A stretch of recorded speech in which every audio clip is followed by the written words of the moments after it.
Will the US be putting boots on the ground in Iran? Here's what you need to know. My name's Adam. I used to be in the Marine Corps. I used to be at CIA. I'm currently running for office in Virginia. My team and I have been putting together regular updates on the war in Iran, which is not about politics. It's just about keeping people informed. Here's what's been happening. In Iraq, US Air Force A-10s are engaging Iranian-backed militias. Those militias are now also launching FPV drone attacks like those seen in Ukraine.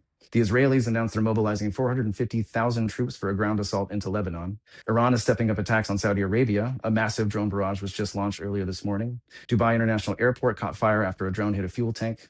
A fire broke out at fuel storage sites in the UAE due to falling debris. Trump is now publicly pressuring NATO allies to send military assets to the region to help open the Strait of Hormuz. An expeditionary unit of 2,500 U.S. Marines is currently en route to the Persian Gulf. And Secretary Hegseth described the war as a sure and decisive victory right before launching a new wave of attacks on Karg Island. So let's put this all in perspective. The US and Israel have functionally defeated Iran. We killed their supreme leader and destroyed 60% of their missile launch capabilities. However, for the Iranians, regime survival is the only metric for winning. That's why the regime is turning this conflict into a regional economic war. The Iranians know the US is vulnerable to energy costs, so they're using low-cost drones to incur maximum economic costs for the US. This morning, oil's around $100 a barrel. When oil hits 100 to 150, it causes systemic energy supply shock.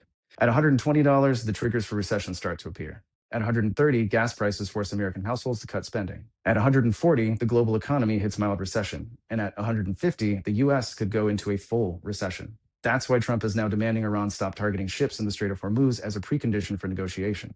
That strait accounts for 20% of all oil and gas shipping. That's also why Trump is pressuring NATO allies to help secure the strait. That's ironic because he spent the last 15 months undermining all of our alliances. But the situation is evolving rapidly. Trump could use those 2,500 Marines to attempt seizure and occupation of Iran's Karg Island. That would cripple their oil industry and degrade their ability to attack ships in the strait, but it would also mean American boots on the ground. It would escalate the war dramatically, and we still don't have any real endgame. That's mission creep, and that's how you get into another forever war.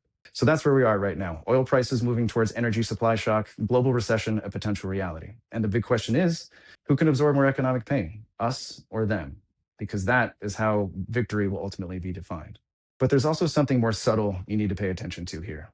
Listen to how we're talking about this conflict. We're having to read between the lines of our own government like we're watching Soviet propaganda from the Cold War. At CIA, we used to have dedicated teams of linguists and analysts to interpret Soviet broadcasts. This was because the Soviets lied so prolifically, even to their own people. And now, that's us. That's the US government. Trump and his lackeys have destroyed the credibility of US agencies so thoroughly that, absent any outside reporting, we have no real idea what's happening in this conflict. We can do our best to read the tea leaves, like I'm doing here in these analyses, but the American people deserve better from their government, especially in a time of war.